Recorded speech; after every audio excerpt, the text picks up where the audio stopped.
une présentation. Ceci dit, moi je parle de notre présentateur. Ça vous dérange si je laisse comme ça? Bon, on s'en remettra. J'ai assumer des idées à gauche. Ok. Bon, ben, merci beaucoup d'être là, vous êtes nombreux, c'est cool. Je m'appelle Charles Gauthier, je suis fondateur du studio Hardbox Games, qui est basé à Cannes Avocat. Ça fait à peu près, officiellement, juridiquement, 3 ans qu'on existe, et 2 ans et demi réellement qu'on s'est lancé. Donc, on s'est lancé en mai 2016, et ce monsieur était avec nous, le petit Baptiste. Là. Enfin, le petit, il a grandi Non, mais voilà, ça c'est drôle de trouver, très sympa. Et du coup, je voulais vous parler un petit peu de l'industrie des jeux vidéo mobiles, parce que moi, ça fait du coup bientôt 3 ans que je suis dedans. Je reste convaincu que c'est une industrie qui est gigantesque pour tous ceux qui sont indépendants, pas ceux qui veulent monter un studio et aller sur d'autres marchés, et qui est de plus en plus accessible à tous. Donc c'est aussi pour ça que je voulais vous en parler. Juste petite pour info, pour que vous sachiez un peu d'où je viens, quel background j'ai. Je suis ingénieur arts et métiers, je n'ai aucune compétence en développement informatique, d'où le fait d'avoir créé une boîte pour recruter des gens qui étaient compétents là-dedans et combler mes lacunes. J'ai lancé ma boîte pendant la fin de mes études de l'an dernière année et on est toujours debout. On intéresse de plus en plus les acteurs de ce marché, que ce soit les éditeurs ou d'autres grands créateurs du marché et quelques investisseurs qui commencent à se montrer. Donc c'est une aventure difficile, on n'est pas rentable encore, mais on a de bon espoir de pouvoir continuer de vivre de cette activité dans le temps. Donc j'en suis ravi et on croise les doigts, on touche du bois pour y arriver. Voilà pour le contexte. Du coup, pourquoi les... Du coup, je vais peut-être rouiller un petit peu. Oui, mon entreprise Hardbox Games. Donc nous, on développe que sur smartphone, tablette, que pour iOS, Android. D'ailleurs, majoritairement iOS dans le premier temps, et je vais vous expliquer pourquoi. Et je prévois, à partir des semaines et mois à venir, d'accompagner des créateurs indépendants, soit qui sont déjà créateurs actuellement de jeux, soit qui souhaitent le faire, et qui pourraient être convaincus par un peu la stratégie ou la démarche que j'ai, qui moi aujourd'hui fait ses preuves, et je rêverais de pouvoir la partager, c'est ce qui moi me rendrait heureux. Plus heureux que gérer uniquement le studio. Excuse-moi, oui. Tu fais des jeux pour vraiment s'amuser ou tu fais des fois des serious games? Non, que pour s'amuser. On est basé majoritairement à 99% de nos jeux sur l'hyper casual game. On ne fait pas de serious game, on fait un peu de casual, mais on est vraiment sur l'hyper. Et je vais vous expliquer pourquoi aussi c'est le marché qui grimpe en flèche. Et il y a pas mal d'arguments pour se lancer dessus, même si certains diront que ce n'est pas des jeux. Je reste convaincu que si les gens se divertissent dessus et qu'il y a une rétention de dingue, c'est que ça correspond au marché, donc ça plaît à la logique de divertissement. Ok. Voilà ce qu'on a fait donc, depuis plus de 2 ans et demi.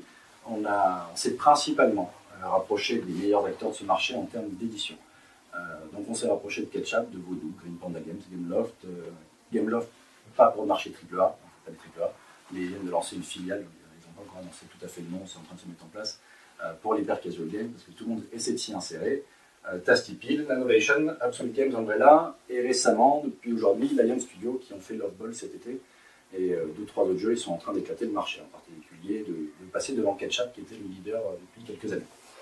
Voilà un peu pour le contexte. Donc on a créé un peu plus de 20 jeux. Vous ne les trouverez pas tous en ligne, pour 2 raisons. Sur Android, on en met beaucoup moins. Sur iOS, on ne les met pas tous, parce que tous ceux qui sont en discussion avec des éditeurs, on ne communique pas dessus. Donc pour le moment, on les laisse cacher. C'est pour ça aussi que sur notre site, il y a plein de jeux récents que vous trouverez sur les stores qui ne sont pas encore sur le site. J'y viendrai un petit peu après. On a eu la chance d'avoir des jeux régulièrement mis en avant par Apple, dont un qu'on avait fait avec Baptiste à l'époque quand il était en stage, donc c'était vraiment les débuts de l'entreprise. On était plus nombreux, on était 9 à ce moment-là, il y avait beaucoup de stagiaires.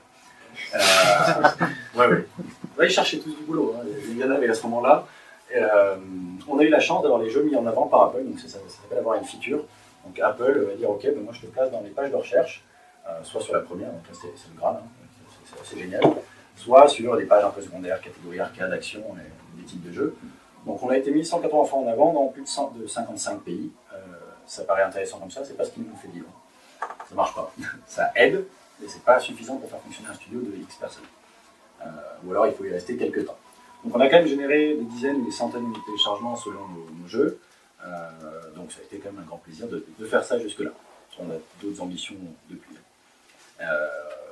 Lors de notre première année, on a réussi à signer un contrat d'édition avec Nanovation Lab, c'est des Américains, ils sont à San Francisco, très proches d'Apple, donc une grosse relation pour faire de la feature. Ça nous a quand même permis d'atteindre le top 20 en Chine sur la première semaine de lancement. Ça n'a pas duré très longtemps, mais c'était quand même plaisant, c'était mieux que rien. Et ça a été la première occasion pour nous d'intégrer un peu cette industrie, de nous rendre crédibles auprès de quelques noms, parce que bien sûr tous les autres éditeurs observent le marché et regardent avec qui tel ou tel éditeur fait un jeu.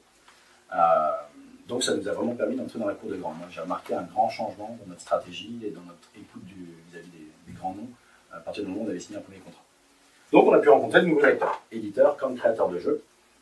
Et donc on a pu quand même être formé auprès de grands ou s'informer auprès de grands et donc mieux comprendre les attentes du marché et comment nous on pouvait se positionner pour essayer de trouver notre place et gagner notre vie là-dedans. Et donc, tout ce qu'on a fait en fait, tout simplement, plutôt que de nous battre à faire juste ce qu'on avait envie de faire, on a toujours essayé d'observer, enfin moi ça a été en tout cas mon rôle le plus et mes employés aussi, de nous inspirer de ce qui fonctionnait.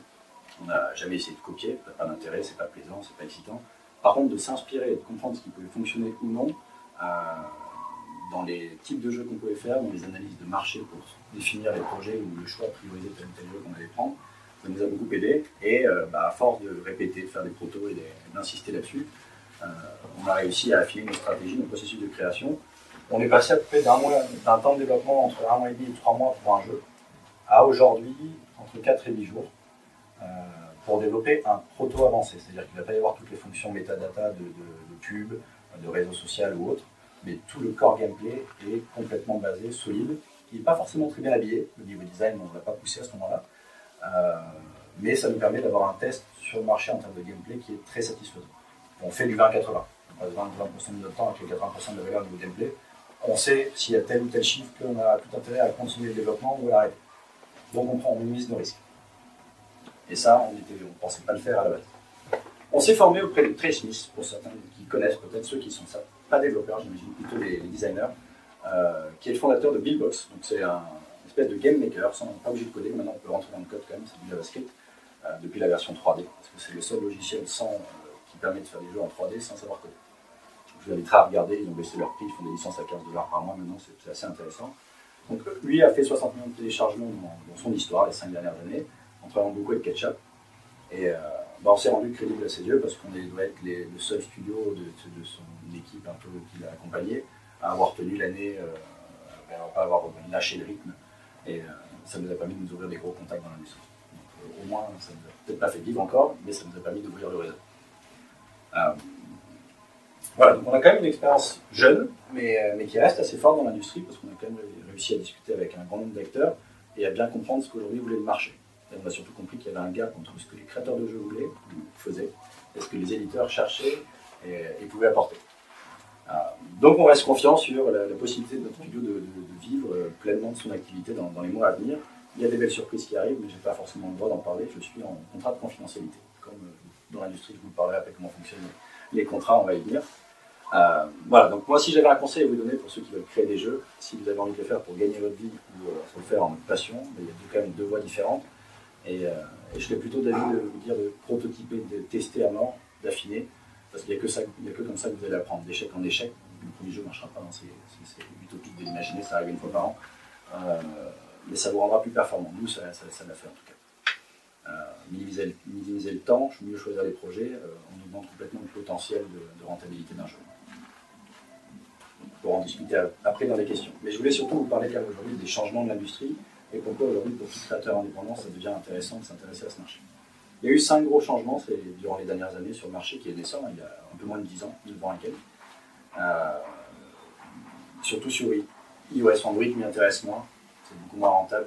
Sur 100% des revenus d'un studio, il y a 75-80% qui se fait sur iOS, à volume égal de téléchargement. Et les éditeurs s'intéressent qu'au marché iOS, c'est du secondaire, le marché Android il est là pour combler un peu les revenus. Donc nous on se focus là-dessus.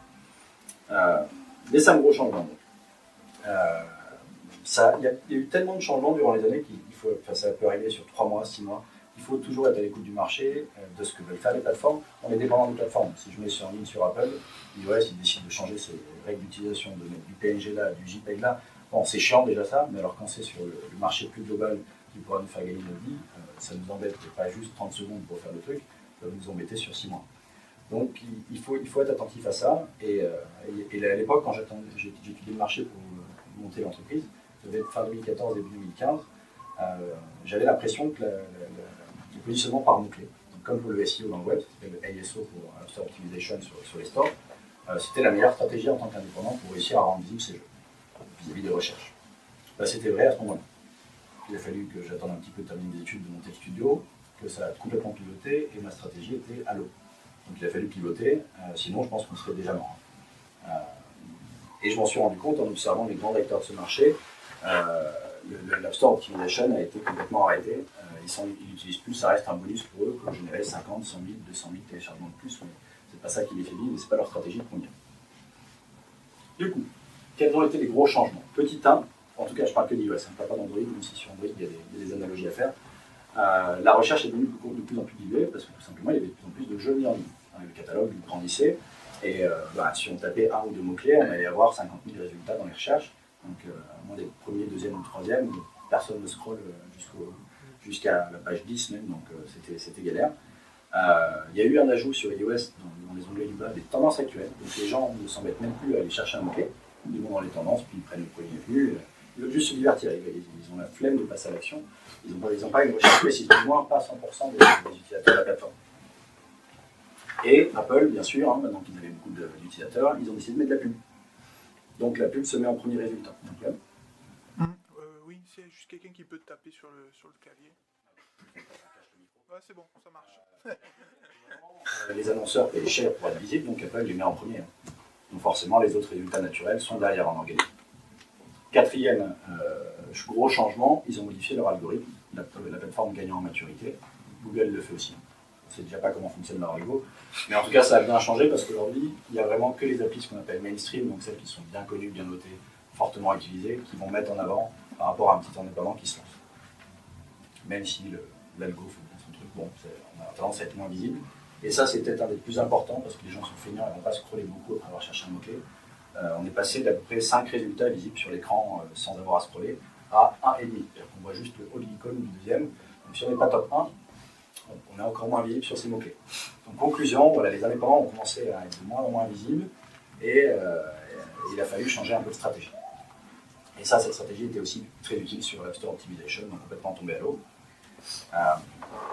Donc ça a été vraiment la galère. Il a fallu s'adapter, j'ai discuté avec pas mal de gens de l'industrie, des acteurs qui sont encore vivants aujourd'hui, je ne parle pas de Vivi, hein, je parle de leur studio, ils ont dû pivoter aussi complètement. C'est parce que ça nous a directement touchés. Mais je vous garantis que d'autres vivent encore de ça aujourd'hui, et plutôt mieux qu'avant. Donc il n'y avait pas question de s'inquiéter, je vais vous expliquer pourquoi. Bon voilà, au début il y avait peu de concurrence, c'était plutôt la bonne technique, mais maintenant on est beaucoup plus présents, beaucoup plus nombreux. Voilà, donc c'est considéré plus comme un bonus, et il y a d'autres modèles qui sont arrivés et qui permettent de beaucoup mieux vivre de ça plutôt que de se lancer tout seul. J'y viens. Pourquoi en fait ça a gagné en maturité et pourquoi l'industrie aujourd'hui a modifié complètement son fonctionnement, c'est-à-dire qu'on n'est plus sur l'App Store Optimization. C'est tout simplement ce gain en maturité qui allait très très vite dans l'industrie des jeux vidéo mobiles, beaucoup plus vite que pour l'industrie des livres, de la musique, toute autre industrie créative. Mais toutes ces industries qui étaient là avant ont connu ce changement de paradigme complètement. Dans la musique, je pense que sur les 20 dernières années ou 30 dernières années, il n'y en a qu'un qui a réussi à percer en indépendant, c'est Michael Moore. Oui, je crois que ça se prononce comme ça, vous connaissez. Sur les 30 dernières années, c'est le seul. Dans les livres, les films aussi, tout le monde utilise des labels, des éditeurs. Il n'y en a pas grand monde qui arrive à se faire connaître tout seul, c'est très rare. Même les jeux vidéo PC, ça se fait plus beaucoup. Même si c'est les plateformes qui ont permis de lancer ça, mais c'est grâce aux plateformes qu'on arrive à le faire. Et sur mobile, c'est devenu vrai aussi. Voilà, le marché a gagné en maturité et se lancer tout seul, c'est devenu très galère. Du coup, c'est les éditeurs qui ont pris le dessus. Et les éditeurs, si vous regardez un peu les stores et que je les plus connus, globalement, vous allez voir du Supercell, du King, et même si c'est plus tout à fait les meilleurs éditeurs mondiaux, ils sont très spécifiques à leur jeu et leur marché. En marché plus large, ceux qui sont vraiment très vite dans le top 50 de la majorité des pays, ça va être Ketchup, Portafy, Odoo, Lion Studio, Nannovation, Umbrella, Absolute Games. C'est plein de petits éditeurs qui vous verront en permanence sur le top 50. Et moi, je me suis dit, pourquoi pas essayer de bosser avec eux, si ils peuvent rendre des jeux visibles. Quelles sont leurs spécificités, qu'est-ce qu'ils font, comment je peux essayer de les approcher. Et ça a été assez dur, je vais vous raconter ça. Du coup, pour revenir au marché, l'industrie, elle a connu des changements, elle a connu la même évolution, elle a gagné en maturité. Et aujourd'hui, on a des éditeurs qui écrasent complètement le marché, qui sont à la recherche de pépites. Eux, tout ce qu'ils veulent, c'est trouver un jeu par semaine qui soit le meilleur in-game, le jeu qui leur permettra d'acquérir le plus de joueurs possible. Et nous, de l'autre côté, qu'est-ce qu'on veut? On veut créer des bons jeux et on veut espérer en vivre. Du moins pour ceux qui veulent en vivre. Ceux qui veulent faire ça par passion, c'est pour développer d'autres envies, d'autres sujets dans leur quotidien. Du coup, je vais vous faire un petit rappel très rapide, parce que comme ça on va avancer, je crois que je prends trop de temps, sur l'évolution de l'industrie, parce qu'elle est née en 2009, c'est très récent, l'App Store ou le Play Store, qui avait un autre nom. Et pour lancer ces plateformes, Apple ou Google mettaient largement en avant les jeux qui leur paraissaient intéressants au départ, parce qu'il n'y en avait pas beaucoup. Il fallait les faire connaître, il fallait acquérir du monde sur ces plateformes, que les gens les utilisent. Bon, ça paraissait à peu près logique qu'il y ait beaucoup de mise en avant. Par la suite, ils ont voulu gagner l'étude. Et ils ont dit, tiens, on va essayer de forcer un peu plus sur le modèle payant. Tous les jeux, quasiment, les Angry Birds, les trucs comme ça qui ont bien percé à l'époque, étaient payants. Quelques centimes ou 1 euro et quelques, ça dépendait. Et Apple prenait ça comme aussi au passage. Ils commençaient à monétiser leur plateforme. Parce qu'avant, ils avaient développé, investi beaucoup d'argent dedans pour la laisser complètement gratuite à l'utilisation à part la licence. Et ils ont pu commencer à monétiser davantage parce qu'ils ont mis les in-app purchase de plus en plus présents dans leur jeu ou dans leur jeu. Et forcer les développeurs à le faire. Mais ça a encore évolué quelques années après. En 2013, on a vu l'App Store Optimization arriver de plus en plus. Pourquoi ? Parce qu'il y avait un volume de jeux plus grand. Donc là, se positionner sur des mots-clés devenait intelligent, intéressant, jusqu'au jour où il y en avait beaucoup trop des jeux et qu'il y avait des mecs qui avaient trouvé d'autres astuces pour prendre le lead.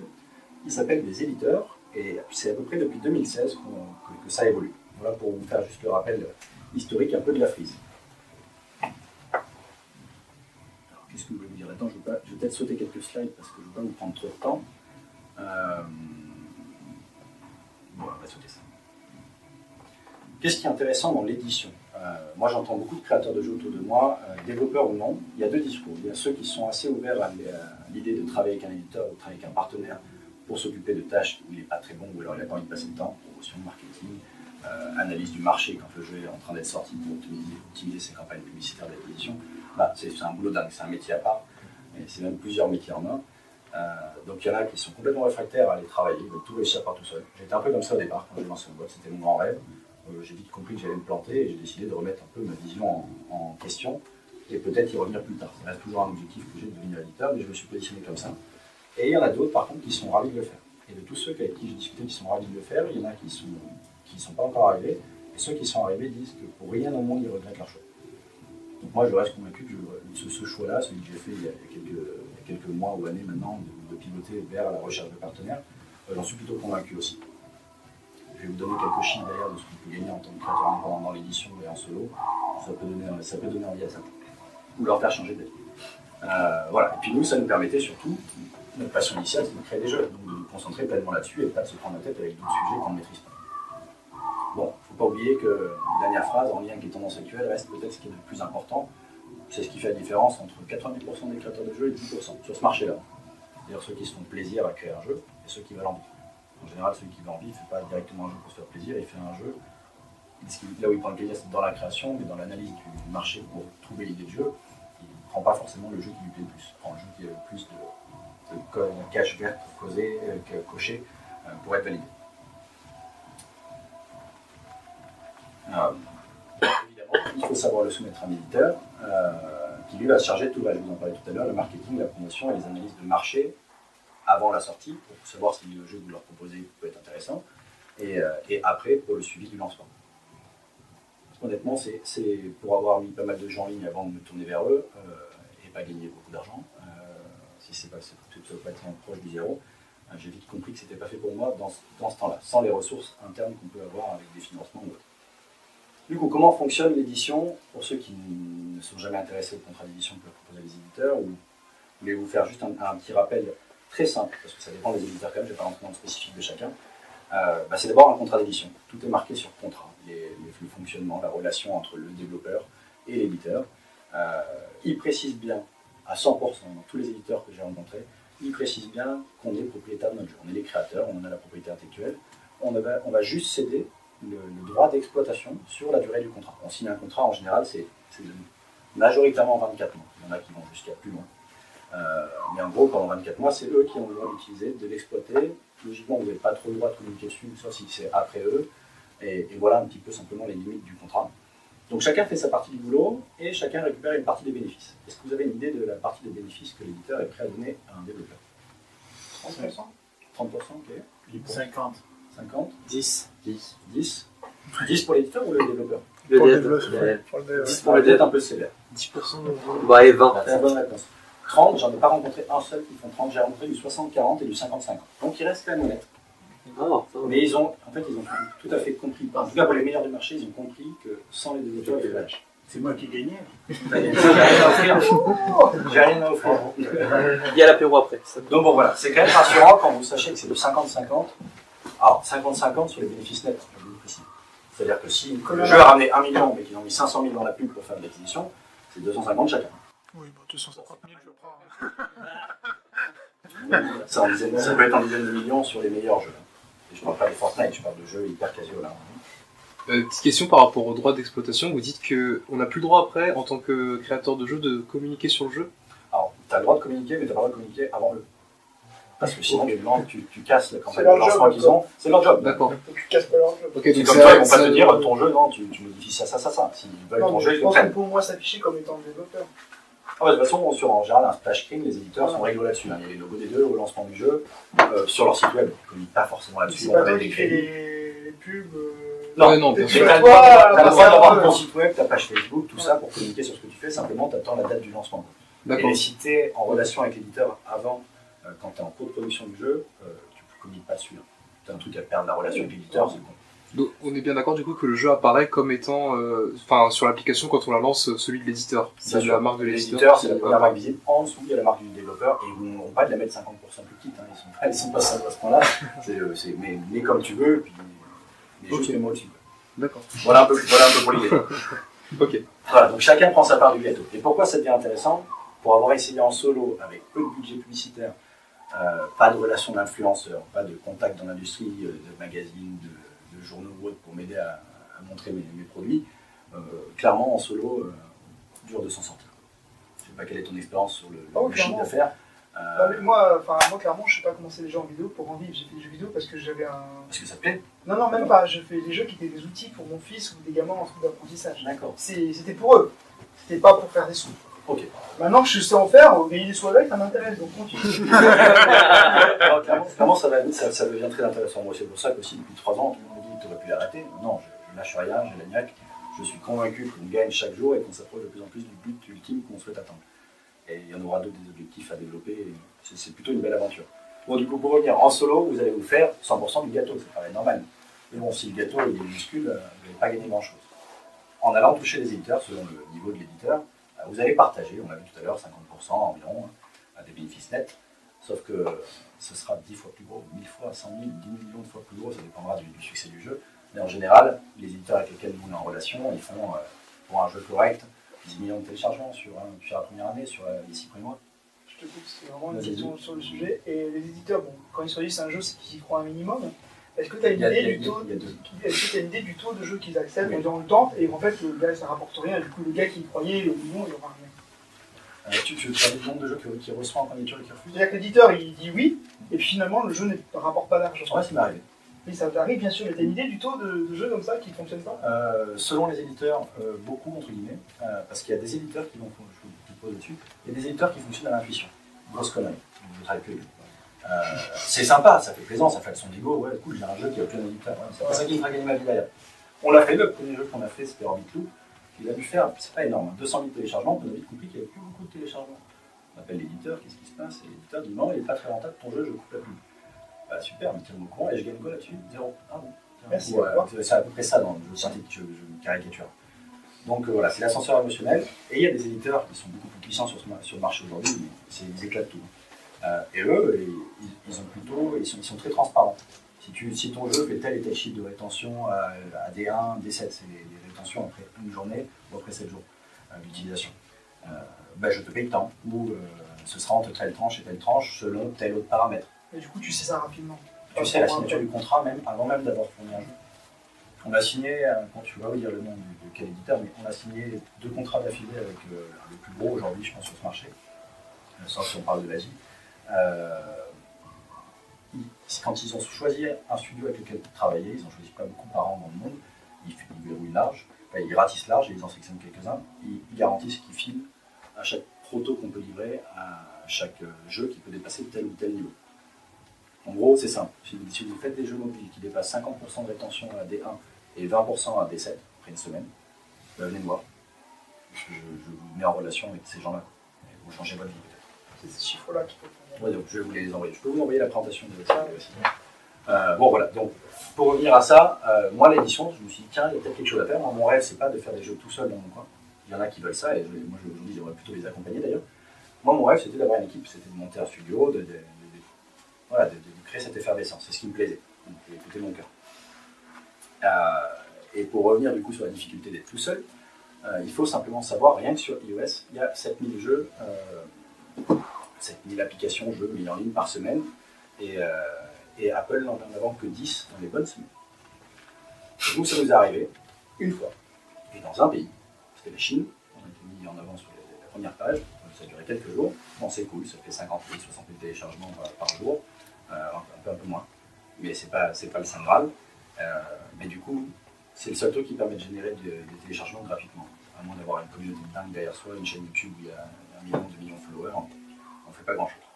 Et des fois, Apple en met même moins que 10. À Noël l'année dernière, il y avait Mario Run qui sort, ils ont une bonne relation, ils ont dit on doit être tout seul. Après, ils ont payé, je ne sais pas.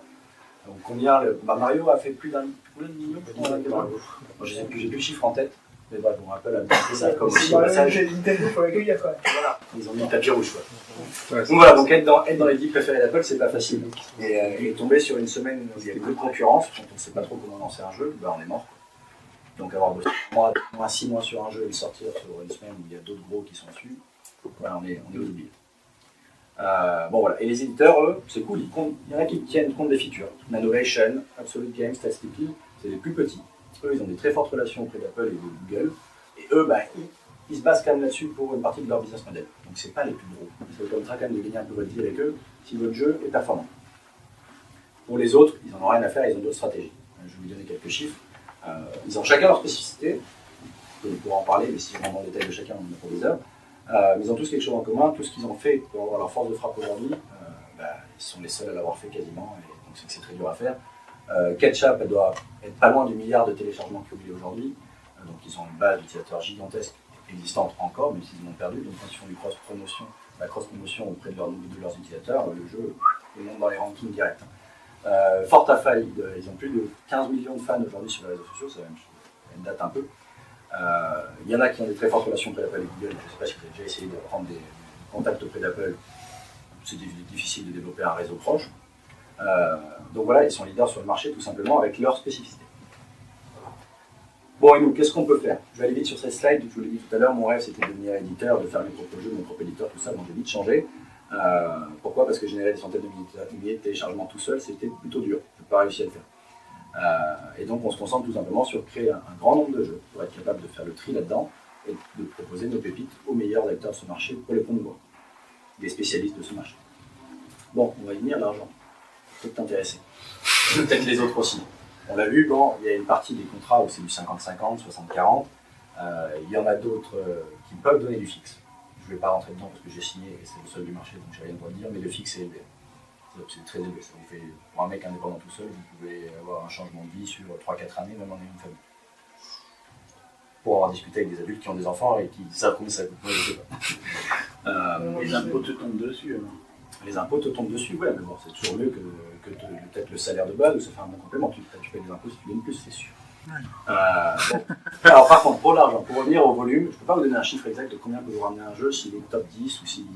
C'est très variable du nombre de téléchargements, de la rétention d'un jeu, du coût d'acquisition de ce jeu, tout est variable. Et pour deux raisons autres très importantes, les clauses de confidentialité sur les contrats consignes, donc aucun créateur de jeu ne parlera de combien il a gagné avec son jeu, éventuellement le nombre de téléchargements. Et comme je vous disais tout à l'heure, avec tous les paramètres, les revenus varient largement.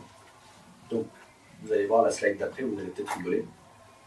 Ça peut commencer globalement, allez, 0 € c'est possible. C'est vraiment c'est facile à faire. C'est facile à faire, c'est très facile. 99% des créateurs de jeux qui l'ont mis en ligne, vous le dites. Même plus que ça, parce que même ceux qui ont réussi, ça leur est arrivé de ne pas faire de sous. Bon, si vous faites un jeu qui va faire vraiment peu de téléchargements, l'éditeur va vite le laisser tomber, vous pouvez espérer gagner un petit billet de 1000 balles au passage. Voilà, c'est juste pour le principe, quoi. Donc c'est évidemment pas ça que les créateurs de jeux vont chercher, parce que ça ne permet pas de faire vivre une équipe, ni rien. Modéré, c'est vraiment où vous allez taquiner le top 100, peut-être quelques jours, voire pas du tout, mais vous avez quand même un peu d'un volume de téléchargement raisonnable. Vous allez être plus proche des 10 000 € sur ce que vous allez gagner, vous, en tant que développeur. Si vous atteignez le top 25 quelques jours, c'est plutôt du 50. Ça dépend des éditeurs, mais c'est vraiment pour vous donner un ordre de grandeur. Vous allez plutôt atteindre les 100 000 si pendant une semaine, votre jeu va être présent dans le top 5 des plus gros pays, US, France, Grande-Bretagne, sur le marché occidental. Donc là, ça commence à devenir très intéressant. C'est quelques jours, hein, je ne parle pas d'un top 5 pendant 2 mois. C'est plus élevé les revenus. signé, ça fait que 3 ans que j'ai réussi à avoir des contrats comme ça, ils peuvent garantir du fixe. Le fixe, clairement, il est dans la partie haute. Et je ne tiens pas compte du variable qu'il peut y avoir sur l'activation de certains bonus en fonction du volume de téléchargement. Enfin, chaque éditeur a ses paramètres à lui pour activer des bonus. Donc ça donne envie quand même d'aller sur ce marché. Du fixement ou du fixe jour C'est du fixe proto, fixe jeu. Fixe jour. Je vois, fixe jour, ouais. Non, parce que là tu parlais, c'était par rapport à des jours de présent. Ah oui, non, c'est par rapport aux autres. Non, en gros, si vraiment il reste quelques jours top 1, il va générer tellement de règles potentiellement ça peut ramener cet ordre de grandeur. Ouais. Il y a des éditeurs qui sont prêts à lâcher près d'un demi-million pour juste jouer au bout de. Ça, c'est sur le temps du jeu. Disons que tu vas prendre 1 million sur une année. Parce qu'il a pu rester quelques jours dans le top 1, donc il va prendre de l'organique, il va garder un effet buzz. Même s'il n'est plus après, il a généré suffisamment de téléchargements pour que tu puisses gagner ça. Il y a des éditeurs qui attendent même pas d'avoir 1 an pour te filer des millions. Si le jeu a encore telle perte au bout de 2 mois de mise en ligne, entre le lancement et M+2, il y en a qui vont te filer 300 000, 500 000, 700 000 en dollars, pas mal en euros, juste parce que tu as conservé ces objectifs jusqu'à 2 mois. C'est pareil. Juste ça, juste ça. Non, en fait, business. Aujourd'hui, avoir des contrats avec ces gars-là, c'est eux, ils cherchent à être les meilleurs éditeurs des meilleurs éditeurs. Oui, donc ils sont très exigeants. Des personnes solo. Si, des solos aussi. Mais des bons solos. C'est très rare de pouvoir discuter avec eux. Je suis allé les voir. Ils ont un peu de tout. Ils ont pas mal de studios ou de duos, finalement. Ce ne sont pas des studios très nombreux. Ils ont rarement des équipes de plus de 4 personnes autour de partenaires. Et ils ont quelques solos. Mais c'est des solos où ça fait déjà 3, 4, 5 ans qu'ils sont dessus, qu'ils savent vraiment où ils veulent aller. Et ils ont une intelligence marché. C'est-à-dire, ce qu'on appelle l'intelligence marché, c'est le proto que je vais proposer. Il correspond aux attentes de l'éditeur, il correspond aux attentes actuelles du marché. Il est dans la tendance. Et ça, c'est assez rare. Même avec de l'expérience, c'est peut-être là où il y a le plus d'enjeux. Parce que la capacité technique à réaliser un jeu, il y a beaucoup de monde qui est capable de le faire. Mais de faire le jeu pertinent au bon moment, c'est là où il y a la ça veut dire observer et le faire vite. Savoir observer et le faire vite. Donc moi, je passe ma vie à observer le marché, à essayer d'isoler des comportements. Et c'est passionnant à faire. Mais disons qu'un développeur, ça ne lui plaît pas. Bon, moi, développer, ça ne me plaît pas. Mais bon, quand on est tout seul, il faut réussir à faire ça tout seul. Et la partie intelligence marché, elle est très importante. Plutôt que de se lancer juste dans la première idée qu'on a. On peut mettre en l'air tout complètement un projet juste parce qu'on est parti sur la mauvaise idée. Tu regardes des souvenirs. Non. Pourquoi? Non. Si, mais... Bon, nous, c'était vraiment le début. Hein. Mais on lançait un jeu, on était tout contents. C'est déjà un premier objectif de monter, de réussir à mettre un jeu. Se battre avec Apple, déjà, c'est tout aussi dur que faire le jeu la première fois qu'on est surtout quand on apprend à le faire. Quoi. Oui, c'est ça. Et on est vite déçus. On avait mis dessus aussi. C'est là aujourd'hui où moi je trouve que la démarche qu'on a est très intéressante et très motivante pour une équipe. C'est qu'un proto, c'est une semaine. La semaine d'après, on est sur un autre proto. Pendant la deuxième semaine, le proto 1, il est testé. Il y a 100% de nos protos aujourd'hui qu'on fait qui sont testés par au moins un éditeur. On a 0 de taux de perte. Donc on prend un peu de risque, par contre on n'a pas 100% de taux d'acceptation chez l'éditeur une fois le test passé. Mais on ne perd pas de temps parce qu'une fois qu'un jeu est en test, on se bascule sur un autre proto, on le relance, on le teste, en fin de la semaine on rebalance le test, parce que ça glisse en permanence. C'est plutôt une bonne stratégie. Donc aujourd'hui, en fait, pour créer un jeu, selon cette stratégie, il faut faire un jeu qui plaise à l'éditeur. Même si l'éditeur, si tu veux gagner ta vie aujourd'hui, je pense, si tu n'as pas d'autres arguments, d'autres ressources pour te lancer tout seul en indépendant, avec du partenariat ou autre, si tu veux vraiment faire avec les éditeurs, il faut faire un jeu qui est con. D'accord. Demain, je sais pas, si tu prends l'exemple de, tu vas avoir quelqu'un pour lui vendre un truc et tu lui vends quelque chose qui ne correspond pas à ce qu'il a besoin. Jamais il achètera. Donc toi, tu dois capter son attention pour être capable de dire, tu te dis, ok, je veux ton jeu, je le prends, au moins je le teste.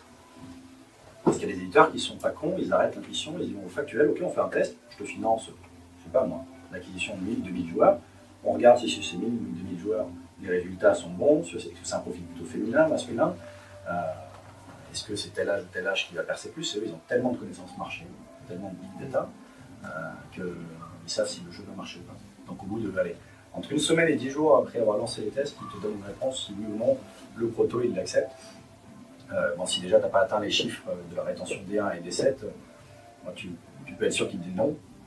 Mais si tu es assez proche, ils vont te dire écoute, Réfléchissons ensemble, ils mettent du staff de leur équipe, de la maison d'édition, pour réfléchir avec toi sur comment tu peux gagner tes quelques pourcentages qui manquent.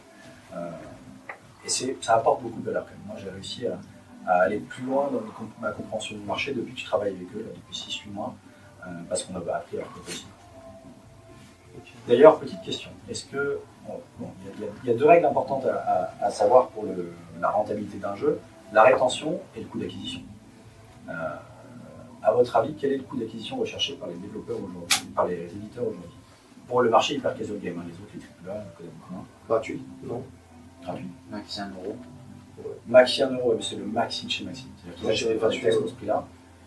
Si on arrive à faire des jeux qui ont un coût d'acquisition inférieur à 20 centimes, on commence à avoir un énorme voyant vert au-dessus de nous.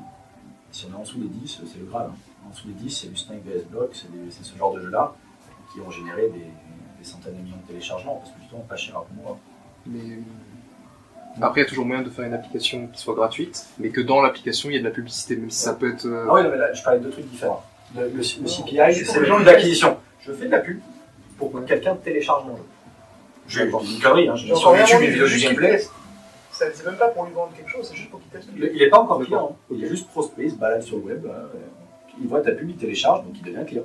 Enfin, client entre guillemets, client gratuit.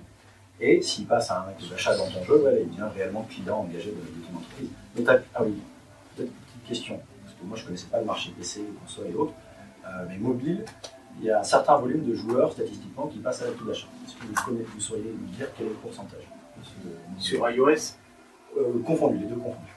Sur iOS, c'est plus important que sur mobile, je pense. Pas énorme. 10%. Dans les 60.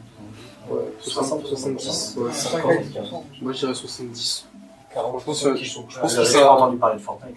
Je pense que ça fait que monter en tout cas. Ça monte, oui, parce que ça rentre dans les mœurs, mais c'est pas violent. On est autour des 2%.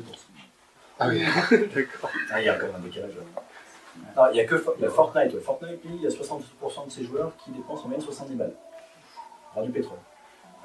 Nous, sur mobile, c'est 2% des joueurs vont dépenser en moyenne quelques euros. En moyenne. Ça dépend. Si vous attaquez le marché asiatique, il y a des marchés asiatiques où, en moyenne, le revenu moyen par utilisateur est de 11 $. C'est les seuls à faire ça. Mais c'est la seule culture qui est prête à l'accepter aussi. Donc, très différent. Voilà. Nous, en moyenne, on sait que si on fait 100 téléchargements, il y en a 2 qui potentiellement vont acheter le Remove Ads. Mais celui-ci, en fait, on s'est rendu compte que c'était pas lui qui avait 2%. Les 2%, c'est ceux qui sont les achats télé, qui apportent une vraie valeur dans le jeu, du contenu, tout ça. Les Remove Ads, c'est juste enlever la pub et monétiser un peu notre jeu, ça doit être autour des 0,3-0,4%. Donc, voilà l'intérêt d'aller chercher les éditeurs pour avoir un grand volume de téléchargement, gagner sa vie, pouvoir avancer et se concentrer sur ce qu'on aime. Mais est-ce que c'est pas plus rentable de garder la publicité, du coup, parce que y a la publicité après dans l'application va vous financer, que de faire des remove ads? Ah, mais de toute façon, si tu veux mettre un remove ad si tu n'as pas de pub. Oui, forcément, mais... C'est un peu ça sert à rien. Tu t'es en train de dire, je te paye 2 € pour enlever la pub et tu ne proposais jamais de pub. Donc, non, propose-lui de la pub. De toute façon, c'est simple, l'hyper casual game, c'est d'ailleurs ce qui est un peu peut-être chiant sur ce marché. Il y a beaucoup de pubs, c'est très présent. Ouais, il y a des éditeurs qui vont dire, ok, les premières semaines, on est très invasif, on met une pub toutes les 2 parties et la partie elle dure 20 secondes. Les mecs ils commencent à en avoir comme ça, les gars. Et t'en as d'autres qui sont plus calmes, mais vraiment en général ils sont agressifs. S'ils veulent te garantir un fixe par jeu de 500 000 €, je prends au pif, ils sont très agressifs. Mais par contre, ils génèrent, sur le premier mois, ils vont générer entre 5 et 10 000 téléchargements. Là, il y a les éditeurs en ce moment. Ketchup a baissé un peu. Ketchup autour des 20 millions de téléchargements mensuels sur iOS. Vodou a dû passer les 60. Ils sont en train d'écraser Ketchup. Il y a Lion Studio avec Love Balls et compagnie qui doit aller des 30 sur le mois dernier. Donc voilà, ils ont des volumes assez intéressants, mais ils sortent plus 4 jeux par mois. Les autres, après, ont un téléchargement organique qui continue un petit peu, mais les gros volumes de téléchargement mensuel, c'est sur les jeux qui sortent sur le mois-ci. Voilà un petit peu ce que je voulais vous dire. J'ai rien d'autre normalement, à part peut-être cette slide pour repérer les chiffres importants, surtout le D1 et le D7. Si vous arrivez à dépasser des chiffres comme ça en analytics sur vos jeux, vous avez un bon potentiel pour gagner votre vie en indépendant. Aujourd'hui, c'est simple, vous créez un jeu, vous avez dans la norme une connexion internet pour envoyer l'éditeur, vous pouvez bosser d'où vous voulez dans le monde. Moi, j'en connais qui leur rêve, c'était de déménager en Inde pour vivre en Inde. Ça coûte rien la vie là-bas, ils se font 1 000 € par mois, ils mettent 500 balles de côté, le reste, ils vivent de leur passion, ils ont du temps libre. Donc en fait, ils ont gagné surtout en temps, en liberté géographique, financière. Moi, c'est pas ma vision de la vie. Hein. Donc si demain je gagne avec ça, je vais grossir l'entreprise. C'est plutôt ça qui me plaît. Mais je comprends. C'est particulier quand même. Ouais, mais ça pourrait être important. Ouais, Ça Très bien aussi. peut te permettre de le faire. T'es à ton compte, tu vis tranquille, tu as une relation avec l'éditeur. De toute façon, ils sont aux quatre coins du monde, donc tu t'adaptes niveau horaire. Et voilà, il y a un côté plaisant, ça ouvre cette opportunité de vie. Tu peux me montrer un de tes jeux que je viens de faire disponible. Yes. Qu'est-ce que j'ai comme page web je Je vais... vais poser des questions. Enfin, une question. Bien sûr, en même bien temps. sûr. Du coup, bon, moi j'avais commencé à iOS parce que je voulais à iOS. Et puis bon, le temps de publication sur C'est pas iOS hyper casual game. étant ce qu'il est, j'ai envie de commencer par Android. Est-ce que c'est une bonne idée de tester, de mettre Android déjà en mode gratuit justement pour tester les Alors, stats? pour toi, pour les tester, oui. Pour moi, mais pour les tester. Pour contacter un éditeur, non. Non, justement. Ah, pour toi. Avant de contacter un éditeur, faire des tests. Ouais. Alors, au lieu de faire 2 protos par mois ou 4 protos par mois si je suis chaud, et de les garder pour moi ou mettre sur Ichigo, Ah non, mais les Android, de si les tu mettre veux. tous sur Android quoi qu'il arrive et de regarder les stats. Mm. Et puis le jour où j'en ai un qui est bien, celui-là il est bien, je le mets sur iOS, celui-là il est très bien, je vais voir l'éditeur. Si tu veux un bon logiciel d'analytics aussi, tu peux utiliser Unity. Hein. Il sera très bien, mais celui-ci est Bon, assez après, performant. Si tu veux pouvoir observer des custom events. Ouais, Que mais tu codes toi-même. sur la console de Bah, ça dépend. Google, il y a quand même pas mal d'infos quand même. Les infos C'est- principales. Ouais, les infos principales, oui, mais en fait, c'est bien d'avoir les infos Enfin, j'ai principales. regardé ça quand même, Tu auras ta rétention. À la base, j'ai une formation de matheux, statistique, j'enseigne le data mining, ça me parle, ces trucs-là. Mais bon, a priori, Ça, c'est plus hyper casual. c'est pour des gens à mon niveau où tu es tout seul, tu n'es pas une boîte complète comme eux, déjà, viser les stats et les stats principales et les monter, ça me paraît. En fait, le truc, nous aussi, on a cru ça au départ, ça peut être intéressant pour ceux qui s'intéressent à l'analytics. On s'est dit, cool, on a pas mal d'infos. Si tu mets du Facebook, enfin l'acquisition, tu as le Facebook Analytics, tu as le Unity Analytics parce qu'on développe avec Unity, tu as éventuellement la plateforme Google ou Apple qui te fournit des analytics aussi. Tu vas avoir des infos très généralistes. Alors c'est déjà très intéressant, ça te permet de comprendre le potentiel de ton jeu. Et par contre, si tu n'es pas encore suffisamment élevé pour être capable de signer qu'un éditeur et tu vas te dire, bon, qu'est-ce que je peux améliorer, tu vas y aller à l'intuition. C'est là où ça va. Ouais. Parce que là, tu vas être bloqué, tu fais OK, j'ai D1 ça, D7 ça, mais ce sera que de la pure intuition ton analyse. Si tu es capable d'analyser, tu dis OK, je vais analyser 5 KPI en plus que les génériques que les plateformes m'offrent, et je vais les coder en custom event pour les intégrer dans mon jeu et les observer durant ma phase de test. Bah, tu vas peut-être te dire OK, là ils n'ont pas compris que l'action ça devait être ça, bah, ça dépend de ce que tu mets. Tu peux regarder de quelle manière ils utilisent tes inputs, de quelle manière ils échangent le menu. D'ailleurs, un petit conseil, il met pas de menu pour faire un test, tu as ça en moins à faire et ça ne gêne pas le processus du joueur en général. Mais voilà, mais tu peux quand même coder quelques petits trucs précis que tu veux observer que la plateforme ne te permet pas d'avoir. Qui permettront peut-être d'analyser ton gameplay. C'est le gameplay qui fait le succès d'un jeu. C'est peut-être une question que je voulais vous poser. Moi, c'est peut-être la question qui m'a le plus surpris après 3 ans d'analyse de l'industrie. Quand on lance un jeu en ligne, quelle est la proportion du gameplay, du design, du son, on peut parler d'autres éléments aussi, qui intervient dans le coût d'acquisition qui est mieux lié directement à l'attirance du jeu pour le joueur. Vous avez une idée? Pour commencer à jouer. Non, pas pour commencer, c'est-à-dire je veux télécharger faire de la pub. Quel est l'aspect de mon jeu qui va avoir un fort impact dans la diminution du coût d'acquisition? Donc m'augmenter pour, je dépense 1 euro pour avoir 5 téléchargements de 1 par exemple. Les images et les vidéos avant que tu les télécharges. Donc le visuel, le trailer évidemment très important. L'icône. Alors ça dépend de comment tu fais ton acquisition. Ça, pour l'organique, oui. L'organique, le mec il se balade sur le store, il va facilement voir l'icône. L'icône, si elle est belle, elle est attirante, il va cliquer dessus. Par contre, si c'est de la pub, en général, tu fais de la pub vidéo. Et donc l'icône, le mec va juste être capté par la vidéo elle-même, sur Insta, sur Facebook, des choses comme ça. Donc ça dépend. L'aspect social, non? C'est pas l'aspect social qui marche mieux? Si on montre que c'est quelque Alors, chose qu'on l'aspect peut social, partager. L'aspect social va être très utile dans la rétention, parce qu'il va maintenir l'utilisation des joueurs. Par contre, le coût sur l'acquisition, non, pas trop. Ça va compter sur 2-3 points, 2-3%. Parce que ça va convaincre les gens qui aiment beaucoup l'aspect social des jeux, type de Candy Crush et autres, sur ce marché-là, à aller voir ce qui se passe. Mais c'est très faible. Tu disais le design, enfin l'art, la partie artistique. Ouais, Je pense que je dirais ça. De toute façon, on joue pas avant de télécharger le jeu. Tant qu'on l'a pas téléchargé, on peut pas jouer. Tant qu'on ne joue pas, on ne peut pas télécharger. Non, tant qu'on télécharge pas, on ne peut pas jouer. Mais, ok, donne-moi l'impact, tu penses quoi? C'est 50% la partie artistique sur le choix de télécharger le jeu? 70, 70. 70? Oh, t'es plus Le titre, en organique, oui, beaucoup. Le titre est l'icône en Bon, allez, abonné 95% sur le visuel. Comme le visuel. 80, moi j'ai un gameplay. Non, franchement, monsieur qui a raison. Là, la partie artistique, c'est et intéressant. nous on l'a fait du test. Moi j'avoue, j'y croyais pas. J'ai dit bon, allez, on teste un jeu fini, un jeu pas fini, on met le même gameplay, on fait de la pub, on voit ce que ça donne. Et pour discuter avec tous les éditeurs du marché, les gros là, ils me disent non, les gars, arrêtez que ça avec les protos. Top, mettez que le squelette du jeu, le design, on mettra après. Ça fait les boules à une équipe, mais tant pis, c'est comme ça. Pourquoi? Parce que ça compte entre 5 et 15% de l'acquisition.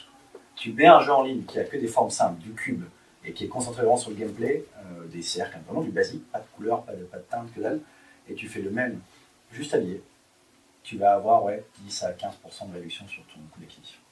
Donc tu peux t'éliminer ce temps-là d'intégration, de création du graphisme, d'intégration, et te dire ok, si les chiffres, juste avec le squelette, avec la partie gameplay dégueulasse, qui n'est pas belle, mais qui fonctionne bien. Oui, mais qui bouge en vidéo.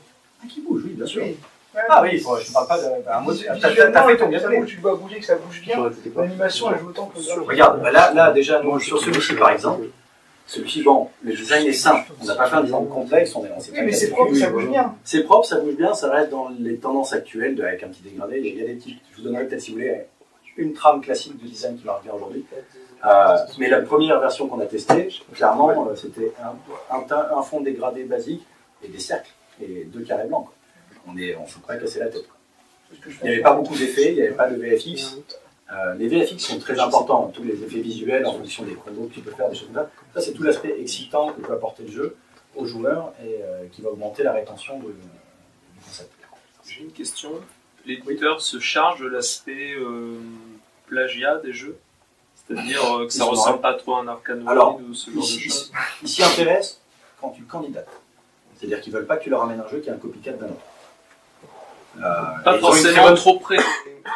Alors, ça dépend de ce que tu appelles ça, parce qu'aujourd'hui, je trouve que dans l'industrie, il y a, à part quelques rares cas, mais personne invente quelque chose.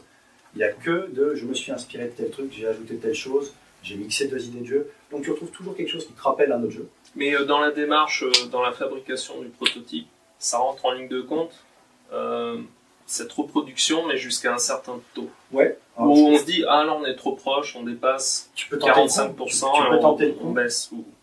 Ah, tu vois, pour la rétention?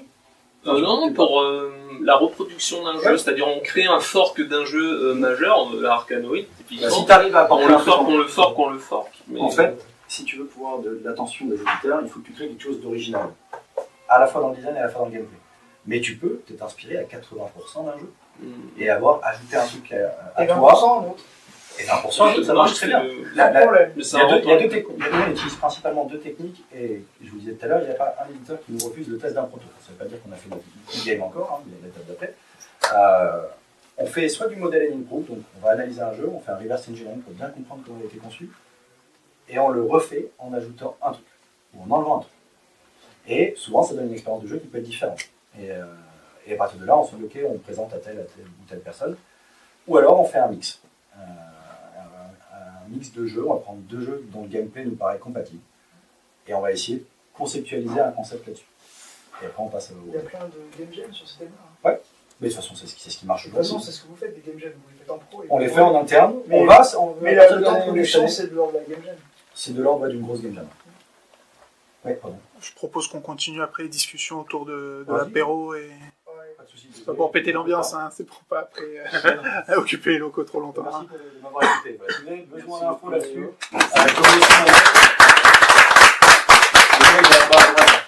s'il y en a qui veulent m'écrire, qui veulent leur